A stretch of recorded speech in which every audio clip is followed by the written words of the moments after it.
Everybody, it's Phil back again here. Talk about it, what a difference a day makes. Yesterday it was nice and sunny and actually beautiful. Today, not so much.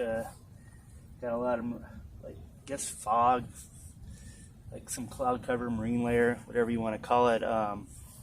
But it is what it is. You live by the coast here, you kind of deal with these things. Anyway, what the heck? Oh, that's a bird. Anyways, spotty fishing today for spotted bay bass. Current's going out pretty good right now. I missed it last time. I got the tail end of it, and I think I got 2 fish, but looks a little challenging. The water's really, really dirty today. Not as clear as it usually is, so I'm going to use a white colored jerk shad, 1/4 ounce lead head, using 10-pound fluorocarbon. There's that little lure there for you guys if you want to check that out. This is the 5-inch version. They didn't have the 4-inch, but 5-inch, we'll try it out. We'll see. I don't think it'll be a big deal. Anyways, we're gonna get this going. Again, this water looks really dirty, really off color.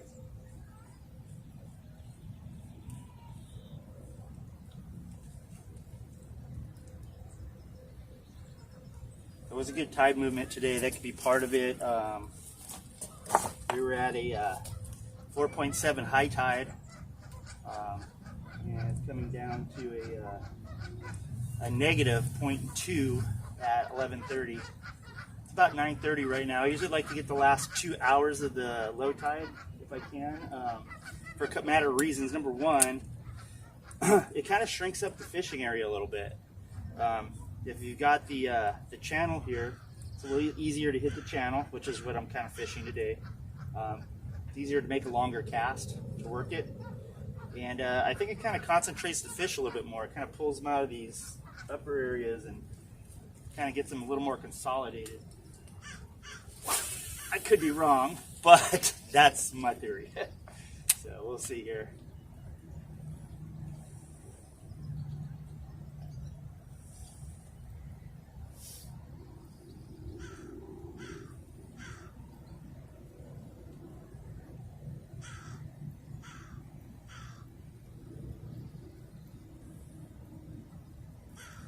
Luckily at this spot there isn't a whole lot of bottom structure in the channel. I don't know exactly how deep it is. I want to say it's probably 15 feet maybe. There we go. Oh, there he is. He's on air. Oh, he just came off. Damn. Okay, that's a good sign. They're here.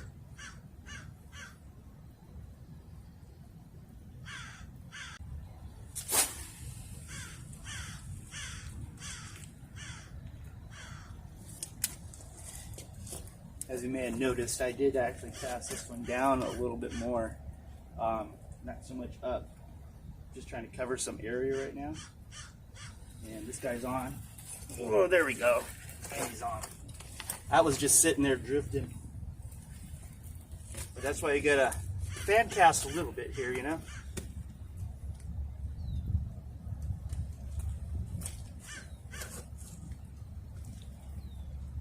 knew that thing felt different when he was down there. Let's see what we got going on. Doesn't feel that big, but look at this spotty. Alright, buddy, here we go. Alright. Well, there's one right there. He was very motivated to get that down, boy. Alright. Got some teeth, I think, as most of you probably know who've caught a couple of these guys. They have a lot of teeth that'll give you that good old bass thumb. Oh, there he goes. Ooh, sorry. And bleeding already.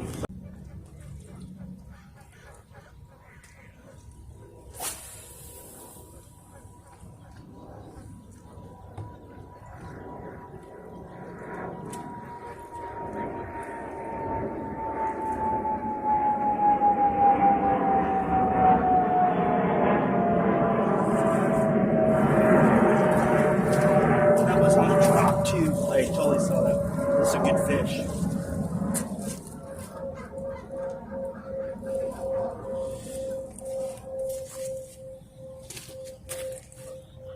Yeah, this is definitely a decent fish here.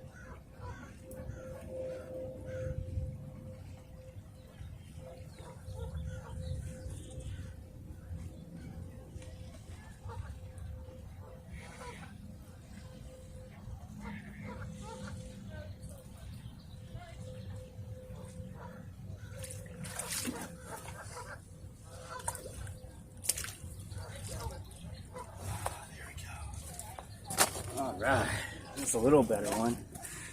A little bit bigger. Got him right in the corner there. He's not too happy about that.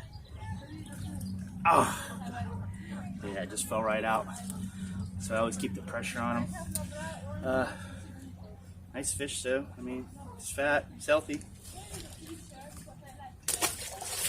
All right, there's another one. His teeth.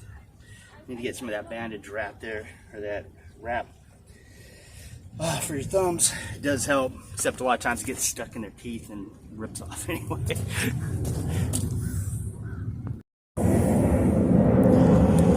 And here we go again. So I've got two so far. Same lure, haven't had to change it. Again, it's the Gulp 5-inch jerk shed with 1/4 ounce lead head, just a round lead head. You can use whatever you want. Some people like the darter heads, or some of the football jigs, give it a little more action. Use whatever you want. I just kind of use these because they're pretty much cheapest, I guess. And you get a bunch of them for a fairly reasonable amount of money. And if I lose them, big deal, whatever. So it cost me like 15 cents or whatever. Especially when you're fishing around a lot of structure.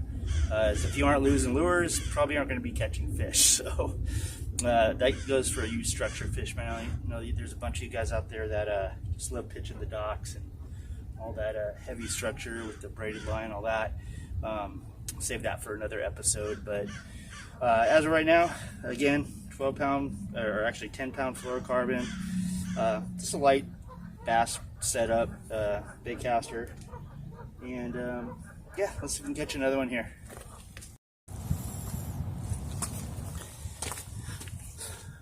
Alright, I think you guys can see me there. So what I'm going to do now is actually, I want to work this area down over in here. I think as you can obviously see, I can only go so far on this. So I'm going to go into this little flat area here, but I'm going to throw it down. There's a little channel off to this side. I'm going to see if I can swing it around and get it right against where those two channels come together. It's probably a good spot. There's probably a little, somewhat of a point probably off this wall here, just naturally occurring from the current going back and forth. So there may be a little high spot before it drops off. It's kind of where I'm going to focus on right now. There's just little things to look for when you're bass fishing. A lot of you guys, I know, a bunch of you out there are real good fishermen, real sticks. This might just be basic knowledge to you, but some people, they might not know, and that's for you guys. Just pay attention to what you're doing, and always keep in the back of your brain, remember stuff. That's what I can always say. Remember things. Glad I wore my boots.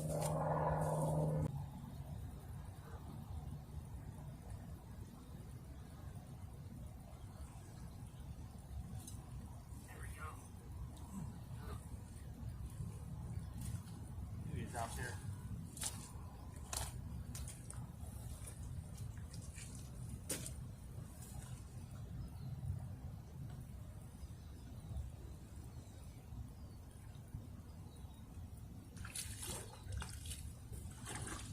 Little guy.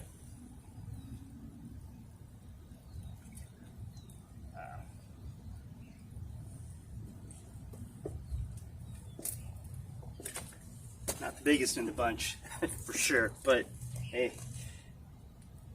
he's there. He's barely hooked.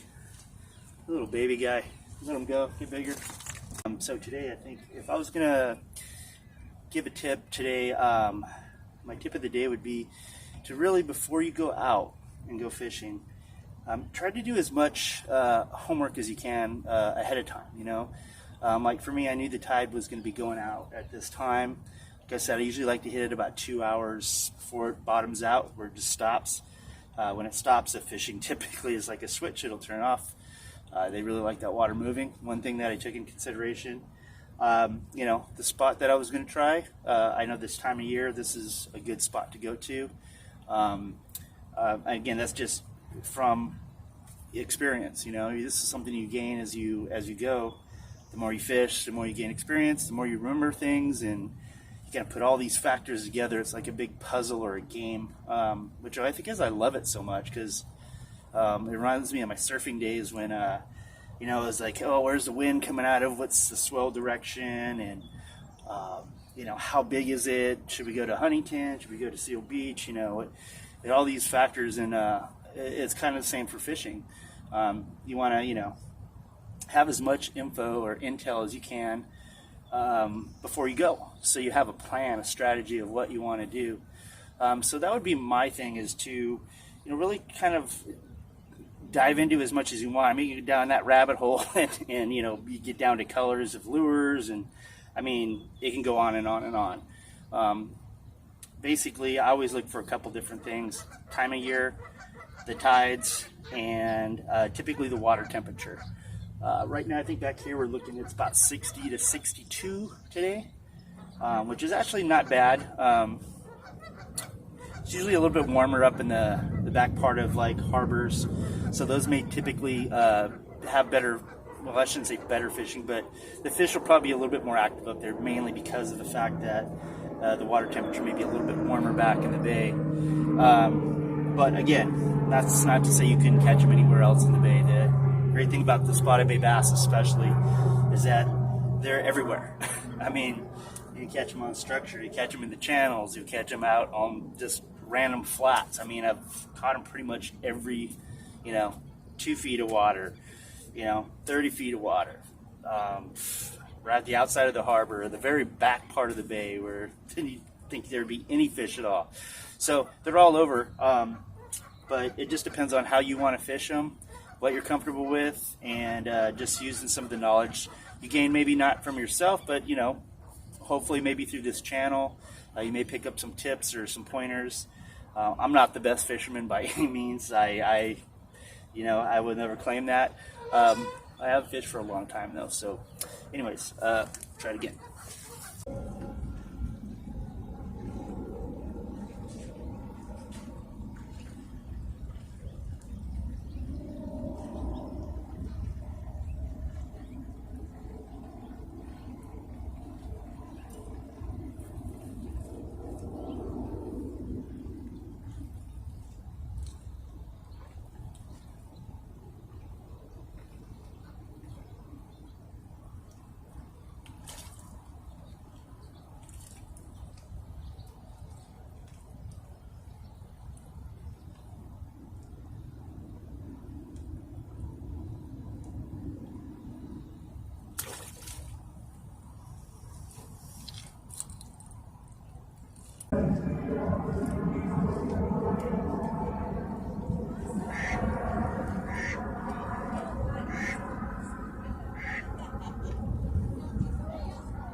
Alright, well, I think I got 5 today, something like that.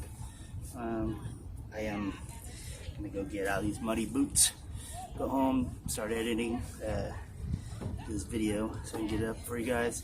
Anyways, thanks again for watching. It's Angler to Angler. My name's Phil. Thanks again.